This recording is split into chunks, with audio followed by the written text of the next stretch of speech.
Assalamualaikum warahmatullahi wabarakatuh. Perkenalkan, nama saya Gustina Dewi, pendamping PKH Desa Lubuk Siam, Kecamatan Siak-Hulu, Kabupaten Kampar, Provinsi Riau. Nah, kali ini saya akan mempresentasikan modul pengelolaan keuangan dan perencanaan usaha. Sesi 8, memulai usaha. Mari sama-sama kita saksikan videonya. Assalamualaikum warahmatullahi wabarakatuh. Waalaikumsalam warahmatullahi wabarakatuh. Kami ucapkan terima kasih untuk ibu-ibu yang sudah berkenan hadir dalam pertemuan peningkatan kemampuan keluarga pada bulan November ini. Kemarin udah dikerjakan Bu lembar kerja pada tahap bulan kemarin? Nah, boleh saya cek dulu ya Bu ya. Kolom-kolomnya udah diisi dengan benar ya Bu ya, tinggal kita praktekkan aja lagi untuk kedepannya ya Bu. Pada sesi sebelumnya kita udah belajar tentang menabung dan berhutang. Jadi kita harus menabung Bu, menabung dengan baik supaya kita tidak terkena hutang. Jadi fungsi menabung itu Bu, kita biar punya dana safety untuk dalam keadaan yang mendesak. Oke Bu, jadi sekarang kita bakal melakukan senam angka. Ibu boleh ke kiri dan boleh ke kanan, jangan selalu ke sini. Buat teman yang di sebelahnya terkecoh, biar nanti temannya salah, yang salah kita kasih hukuman nyanyi. Sekarang kita mulai dari Ibu. 1, 2, 3, 4, 5. Ibu ini yang 1, 2, 3. Cicak-cicak di dinding, diam-diam merayap. Datang seekor nyamuk, lalu ditangkap. 1, 2, 3, 4, 5, 6, 7, kelompok 1. 1, 2, 3, 4, 5, 6, 7, kelompok 2. 1, 2, 3, 4, 5, 6, 7, kelompok 3. 1, 2, 3, 4, 5, 6, 7, kelompok 4. Kita bagikan per kelompok 1. Ini sama karena bulan lalu kita udah belajar tentang menabung ya Bu ya. Jadi kalau udah punya tabungan, otomatis kita udah punya modal untuk buka usaha. Jadi pada sesi sekarang ini kita akan belajar tentang bagaimana cara membuka usaha. Ayo bangun usaha yang langgeng untuk menambah pendapatan. Kemudian kembangkan dan pertimbangkan. Kemudian kita harus susun rencana usaha yang akan datang. Jadi buka usaha itu harus menyusun rencana.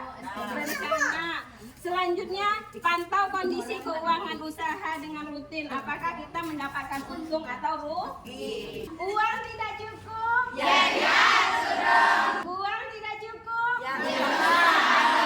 Oke, mantap. Di sini siapa yang udah punya usaha, Bu? Ada. Ibu ini apa usahanya?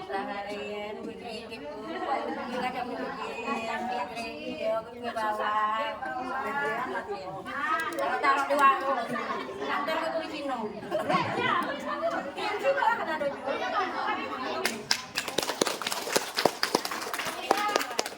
Kita berjalan sampai antar desa bahkan antar kabupaten. Untuk membuat usaha itu kita harus ada langkah awal ya, mengenali potensi sekitar. Sepertinya seperti ibu ini tadi, dia juga mengenali potensi sekitar. Dia membuat keripiknya keripik ubi. Nah ya Bu ya, ubi itu adalah potensi sekitar kita. Apa lagi Bu kira-kira potensi sekitar kita Bu?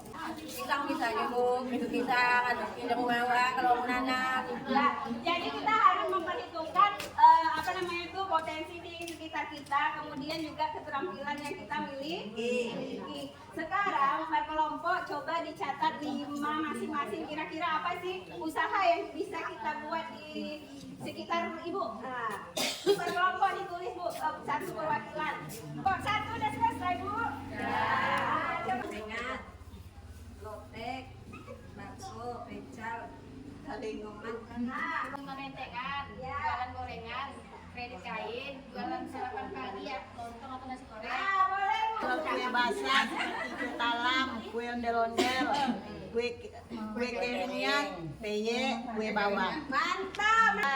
Warung gorengan, laundry, konten. Mantap. Jadi potensinya petani, gorengan, masakan, juga bisa ya Bu ya. Kita lanjut ke langkah berikutnya, mengembangkan dan menilai kelayakan ide usaha kita ya Bu ya.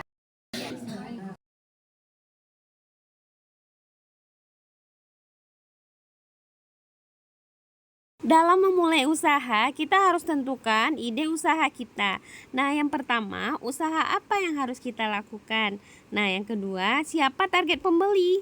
Nah, yang ketiga, bagaimana cara mendapatkan keuntungan?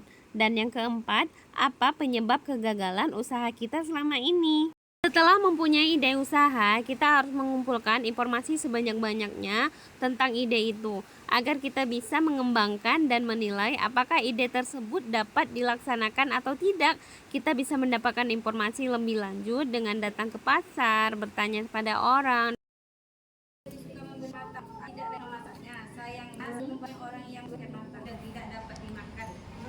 Dari pedagang di sore hari agar dapat harga yang murah. Setelah membaca kisah Ibu Lili, kita dapat menyimpulkan bahwa mencari informasi itu sangatlah penting. Contohnya saja, ternyata ibu-ibu di pasar itu lebih menyenangi ikan yang kecil-kecil ketimbang ikan yang udah besar. Ternyata kemampuannya dalam memasak itu juga oke. Jadi Bu Lili putuskan untuk berpindah usaha menjual ikan yang udah matang. Mengembangkan dan menilai kelayakan usaha. Yang pertama, kita harus mencari dulu hal-hal yang mendukung usaha kita. Apa itu? Contohnya kekuatan. Apa sih kelebihan usaha yang kita miliki? Misalnya keterampilan kita, keterampilan memasak. Nah, peluang. Apa sih peluangnya? Nah, tadi ya dari cerita Bu Lili tadi dapat kita simpulkan bahwa ibu-ibu di situ lebih suka ikan matang daripada ikan yang belum masak. Tapi belum ada yang menjual ikan yang udah masak. Nah, dari situ bisa disimpulkan bahwa Bu Lili lebih memilih menjual ikan matang. Nah, kemudian hal-hal yang menghambat usaha. Nah, kelemahan apa? Kekurangannya itu adalah masakan yang dijual tidak banyak variasi. Nah, ancamannya juga ketersediaan ikan yang terbatas karena ikan-ikan di daerah Bu Lili itu lagi terserang jamur. Setelah kita bisa mengatasi ancaman dan kelemahan yang ada, kita juga harus merencanakan keuangan. Apakah layak ide usaha kita itu untuk dilakukan? Apakah dia bisa menghasilkan untung atau malah membuat kita rugi? Selanjutnya, kita juga harus merencanakan keuangan usaha. Yang pertama, kita juga harus memikirkan modal dan sumbernya. Modal itu, Bu, bisa berupa uang dan bisa juga berupa barang. Selama ini, Ibu memulai usaha itu dengan mendapatkan modal usaha. Modal usaha itu, Bu, bisa didapatkan dari tabungan ataupun bisa dari pinjaman. Tapi kalau misalnya Ibu terpaksa meminjam dalam mengusahakan sebuah usaha, Ibu juga harus memikirkan bagaimana cara membayar hutangnya di kemudian hari. Mari Bu, kita baca lembar cerita 4B. Dengan harga 5.000 per ekor, berapakah masukan ibu di dalam seminggu nantinya? Berapa pendapatan ibu ini berikutnya ke 1 minggu ya Bu ya? Ibu Lili kemudian pergi pasar untuk mengetahui harga bahan baku yang diperlukannya. Untuk seminggu pertama berjualan, Ibu Lili memerlukan 30 kilo ikan dengan harga bumbu seharga 120.000. Gas untuk memasak seharga 15.000. Berapa bahan baku? Dari lembar cerita 4B dapat kita simpulkan bahwa perlunya membuat anggaran usaha agar seluruh pemasukan dan pengeluaran bisa dikendalikan. Dan anggaran usaha itu bisa dibuat dalam catatan, bisa dalam mingguan, bisa juga bulanan. Agar kita bisa mengetahui usaha kita itu mendapatkan untung atau rugi. Nah, Ya Bu ya, merencanakan 100.000. Nah, kemudian dalam 1 minggu Ibu Lili berjualan. Nah, ikannya terjual dalam 1 hari itu 18 ekor. Nah, terjualnya. Jadi, untuk mencari berapa dikali 18 dikali 5.000 itu sebanyak 540.000. Nah, ditambah modal yang dimiliki 100 540. Nah, jadi dalam 1 minggu 40. Nah, ini di minggu pertama.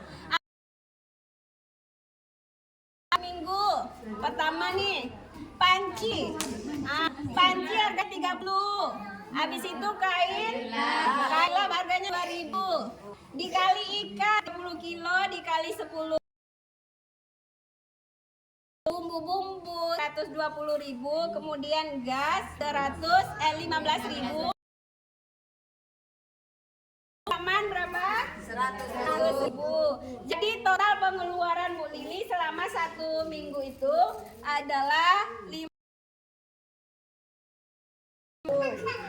Kita kurangi Bu pemasukan sama pengeluaran. 640 dikurang 567.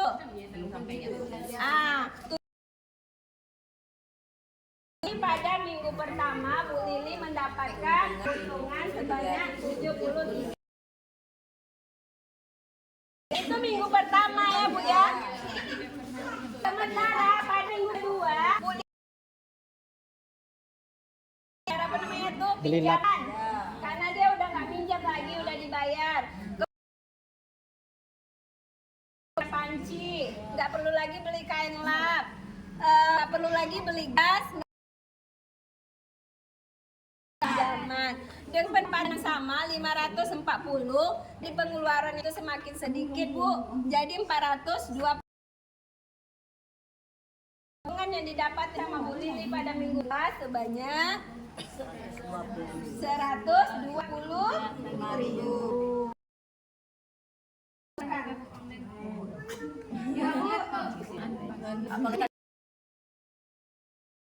Gorengan udah masak, keripiknya ready, bisa ya, dari gosip-gosip bisa posting. Gini online lah. Dalam merencanakan pemasaran, apa-apa aja yang harus kita pakai. Karena kalau nggak ada barang, bagaimana cara memakai barang? Yang kedua, harus ada harga. Ada barang, ada harga. Misalnya harga keripik Ibu tadi berapa? 1 bungkus. Kemudian harus ada lokasi. Misalnya Ibu buat kedai harian, lokasinya di mana? Atau mau jual, harus ada lokasi yang strategis Bu. Nah, ya Bu ya, promo. Untuk melakukan rencana pemasaran, kita harus pastikan 4 hal ini. Yang pertama, pastikan barang dagangan kita bermutu. Yang kedua, harga barang harus bersaing. Nah, yang ketiga, promosikan barang dagangan kita di setiap saat. Bisa di medsos, bisa di dari tetangga-tetangga, dimanapun ya Bu ya, setiap kesempatan. Nah, yang keempat, carilah lokasi berjualan yang strategis. Nanti untung atau ruginya. Sampai lagi agak dia untuk mengelola usaha.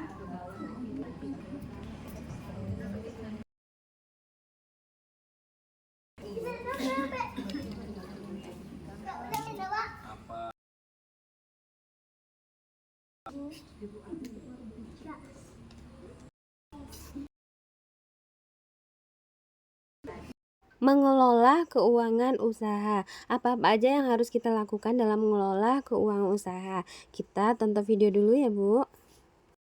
Setelah menonton film Bu Lili tadi, dapat kita sampaikan bahwa masalah mengembangkan usaha, kita harus pintar untuk menyisahkan uang sebagai modal. Jangan sampai uang kehabisan dan modal juga yang habis kembali. Perhatikan pecat anggaran usaha per minggu. Di sini kita dapat belajar bagaimana cara pengendalian pemasukan dan pengeluaran.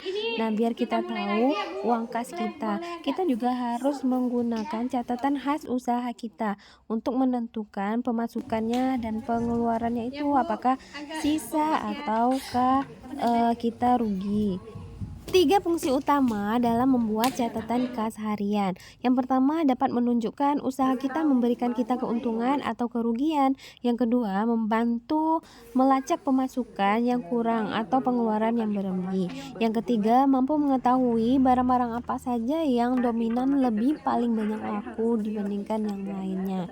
Nah, ini kita harus mengelola kas harian ini, kita buat rangkumannya 1 kali per minggu atau 1 kali per bulan ya Bu ya. Nah, udah banyak juga ya Bu di sini orang-orang KPM PKH yang sukses dalam merencanakan usaha, bahkan udah bisa graduasi secara mandiri dari program PKH. Hari ini Bu, dalam membuka usaha kita harus punya kekuatan, kemudian perlu uang. Kita harus memperhatikan hambatannya, apa kelemahan dan apa ancaman. Yang terakhir itu ada barang, kemudian ada harga, ada lokasi, dan ada promosi. Oke Bu, lanjut ke video penutup. Perlu menghitung dan mencari sumber modal awal dan menghitung perkiraan pengeluarannya. Jangan lupa membayar utang. Jualah barang dengan kualitas lebih baik dibanding barang jenis yang ada. Cari tempat usaha yang strategis, sesuai dengan harga yang bersaing, dan berikan promosi dan angka secara rutin. Nah, ibu-ibu, selamat mencoba. Semoga berhasil. Tepuk tangan. Oke Bu, dalam memulai usaha tadi seperti yang saya ingatkan, kita tidak boleh mengikut-ikut orang lain. Jadi dalam berusaha itu Bu, kita harus lihat potensi sekitar kita, cocok tidak sama kita lakukan. Jangan sampai orang jual keripik, kita jual keripik, tapi kita tidak pandai masak. Misalnya Ibu pandainya mensetrika, bukalah laundry. Nah, jadi Ibu harus perhatikan tetap barangnya, harganya, kekuatan apa yang potensi apa yang Ibu miliki. Untuk Ibu mengetahui apakah usaha kita itu bisa dilanjutkan untuk masa depan. Dia ada brosur untuk membangun usaha. Yang pertama, pikirkan ide usaha. Jadi ini rangkuman dari semuanya ya Bu ya. Pikirkan ide usaha yang untuk bisa kita lakukan yang lebih baik itu sesuai dengan potensi alam Bu. Untuk desa Lubuk Siam ini mungkin banyak sawit. Ada nggak ya Bu yang bisa buat lidi sawit itu untuk jadi piring? Bisa, itu bisa Bu dikembangkan untuk jadi potensi alam. Atau misalnya Ibu tadi ubi bisa jadi keripik singkong. Nah, kemudian kita harus mengumpulkan informasi ini Bu untuk mengembangkan ide usaha kita. Cocok nggak untuk lingkungan? Selanjutnya, cari tahu kekuatan kita, peluang kita, kelemahan kita, dan ancaman dalam buka usaha. Oke Bu? Usaha harus direncanakan Bu. Tidak bisa langsung aja tanpa rencana. Kemudian susun rencana kerjanya, catat seluruh pemasukan dan pengeluaran. Dan buat juga ini Bu, buku kas itu untuk mingguan, bulanan. Perlu uang secara bersamaan untuk kebutuhan yang berbeda. Mudah-mudahan Ibu ini bisa mempraktekkan dan menerapkan apa yang saya sampaikan hari ini ya Bu ya. Menerapkan bagaimana cara mengumpulkan modal dulu ya Bu. Modal bisa didapatkan dari cara menabung.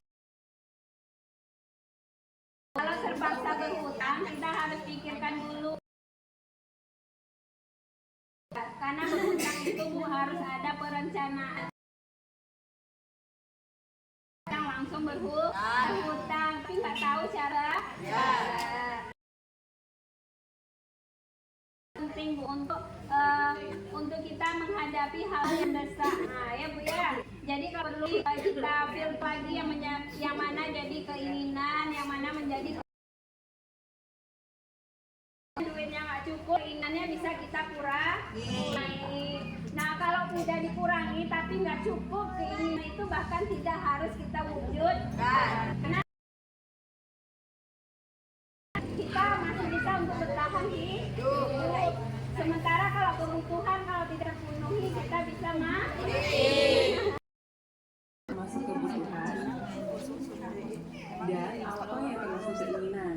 kurangi tunda agar pendapatan bisa seimbang dengan pengeluaran.